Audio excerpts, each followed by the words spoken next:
oops, I haven't done a talk segment in a while, like a dedicated talk segment. And I realized that there's like a very relevant one. There's an extremely relevant one. Seeing as there's so many new fighting games that all just came out, right? Like Street Fighter 6 and Mortal Kombat 1 aren't too terribly new, right? Mortal Kombat's like 6 months old, 7 months old. Same thing with Street Fighter, maybe almost a year old now, right? June? So a couple months shy of a full year now. It's already February, 4 months shy. But Uni 2, Under Night In-Breath 2 just came out last month. And same with Tekken, right? Same launch month of January. I think they were like only a few days apart as a matter of fact. And I've noticed that a lot of people get caught in a trap of learning fighting games that I don't see any other genre of competitive gamer get stuck in. At all. Not a single other format, right? And I say that coming from competitive card games where I played a lot of Magic. I sure did pay a lot. I played a lot of Magic the Gathering and Yu-Gi-Oh! Competitively, and I had a small stint in Force of Will, and I even attempted Halo 5 or Halo 4 long ago. So I have small backgrounds in a bunch of different competitive games, and for some reason, fighting game players have this prevailing sentiment that their games seem to be harder than everyone else's, and that they have to hit certain prerequisites before they can start to play the video game at a somewhat competent level. So, I just want to talk about those misconceptions and why, one, they don't exist in other genres, or if they do, and what to do about them, right? I think the first major thing is that a lot of fighting game players overuse training mode.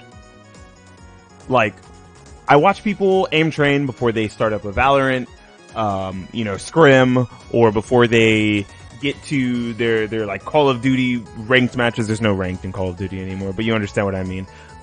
There was a ranked playlist for one of the Call of Duties, I think, right? Long time ago. Anyways, aim training before they get into the match, testing a gun or two, testing attachments on said gun. But I've noticed that the vast majority of people who want to be competitive in fighting games, not are competitive, want to be competitive, spend more time in training mode than they do in matches. Now, I just want to let everyone know that's watching, thinking of playing Tekken, thinking of playing Under Night In-Breath 2, thinking of getting into Mortal Kombat because like now Homelander's about to come out and you're excited for Homelander. Please don't spend 90% of your time in training mode and 10% of your time in matches. What it does is it leads to a lopsided experience where you're not learning as much as you think you can because you're not actually finding things to absorb. You're not finding problems to absorb to find a solution to create, right? So if I'm going into training mode on a shooting game, I am going into training mode because I already understand the gun that I have or want to try a different gun, right? I want to try a different gun with different attachments, see what the recoil pattern is, see what the aim assist drag feels like if you're on controller, and want to see what the bullet spread is, right? Maybe even the reload speed, right? Even nitty gritty things down in that nature, right? Because some people really think about all these things, and it's 2.2 seconds for a reload or 1.8. These numbers matter at the end of the day. But gun feel, right? Same thing with something like a card game, right? Writing down deck lists, doing test hands, recreating situations in a game, or creating a situation in a game, and then thinking of what your best cards to out said situation would be. It's the same way in fighting games. But you see how I said recreating or creating a situation and then figuring out what cards in your deck can solve that, or what new play in a shooting game you could have done to solve that? Fighting games should almost always be the same way. Right? The very basics, sure, it's okay to just like look at a brief overview of what a character can do and beat all the very flowcharty stuff. But there's a lot of things that you won't figure out that are intricacies that have to come up really, truly in matches. And the only way you're really going to be able to figure those out is by generally either being confused about it in a match and maybe getting hit by it, or narrowly beating it but not understanding if you made the right decision. That is when you go into training mode, right? You don't start building a house without a schematic. You don't start hammering in a poster into the wall without the nail, right? So why do that in fighting games when it comes to the training mode? Training mode should probably be used after matches, right? Like, oh, I was confused about a couple things. Let me go into the match. Let me go into the training mode and recreate those situations or find those moves and figure out what my best punishes were, how I was supposed to answer them, if I'm supposed to backdash, sidestep, duck, just depending on the situation. That's like the main one. But another one I see is equipment gating. Equipment gating. Do you know what this is? Does everyone know what this is? This is a basic Xbox One controller. This is what I use for shooting games. I don't have like a specialty controller with back paddles and with, like raised sticks. Some people do, right? Some people, they find that to be their preference and they use those controllers. But I can tell you right now, there's no way in hell that if they're a controller player, that's what they started on. They started on one of these standard DualShock 4s, DualSenses, Xbox One controllers, and they eventually grew into those styles of controller. Look at this. Ooh.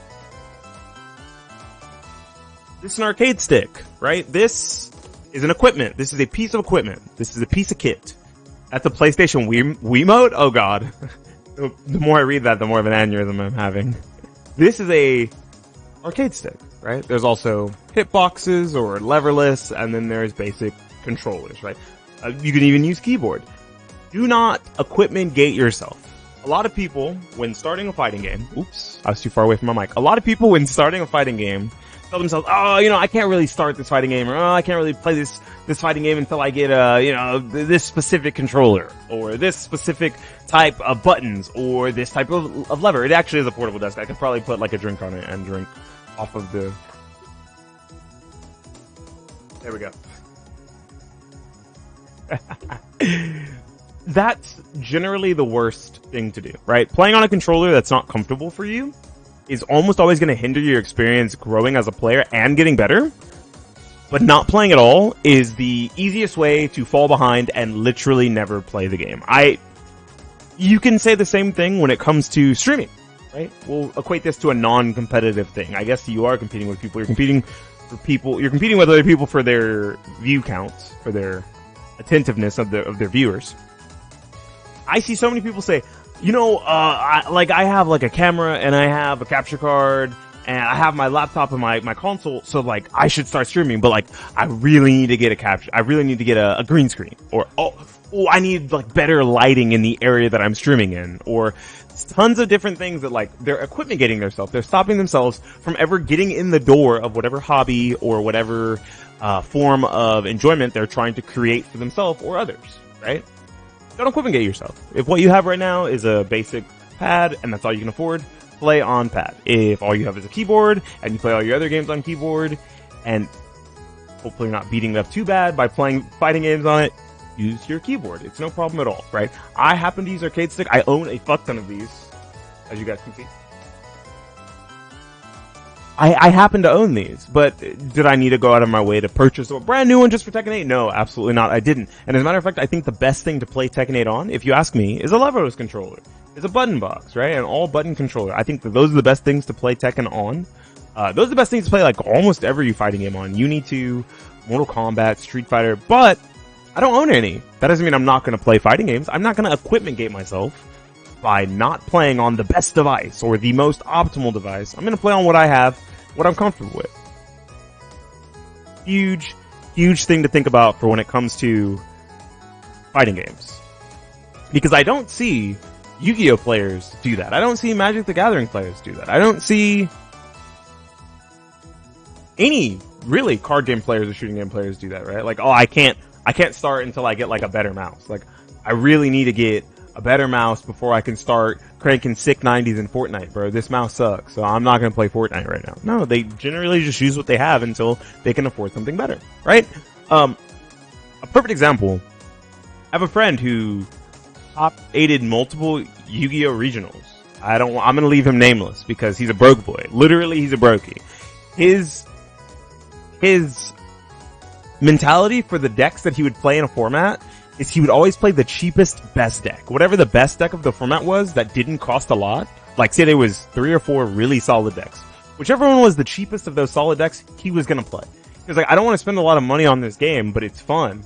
I can figure out how to play any deck. So I'm just gonna play the cheapest one. And he has multiple regional top 8s across Texas. Multiple, and I think some in I believe he moved to Kansas or Tennessee, and he has a few there too.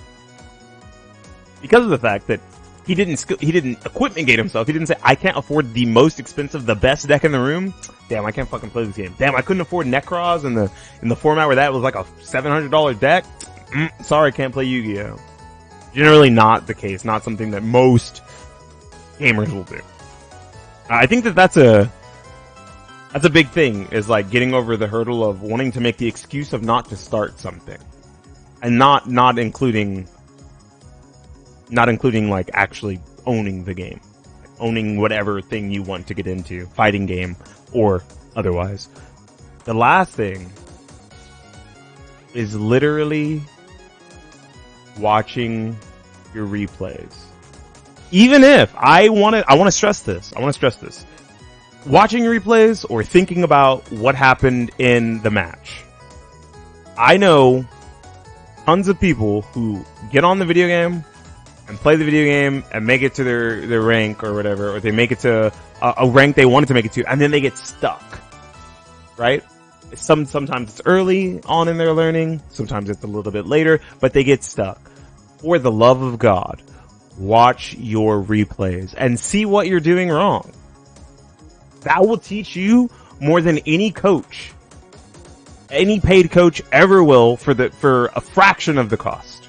You are your biggest coach. You can watch your replay and say, I got fucking smacked in the face because I keep trying to like press jab and this guy keeps like power crushing me. Oh, well, on my wake up, I keep fucking doing DP in uni because I think that this guy is gonna try to pressure me on wake up, and then he blocks and he kills me. What? Maybe I should stop doing that. That's something to think about when it comes to trying to learn fighting games, trying to get into fighting games. Don't equipment gate yourself. Don't spend too much time in the training mode or training room area, whatever it may be. And try to think about what you're doing after it's done, not just during the match. Very, very crucial advice. Smallest pieces of advice I can give for any fighting game, any aspiring fighting game player, and this pretty much goes for any sort of competitive game, but I think the most relevant right now, and especially on my channel, is fighting games. This even goes for something like platform fighters, right? This isn't just 3D, this isn't just 2D. This is platform fighters as well. I know so many people in Smash who lab out really long, drawn out pressure sequences / combos, right? They like learn all their optimals, but they don't know how to get a hit because they've never played against another human being. So when someone's moving around trying to fight versus them and trying to outspace, outmaneuver, and create an opening for themselves, they don't know what to do. That's why sitting in training mode is bad. Sitting in training mode all the time, almost, is bad.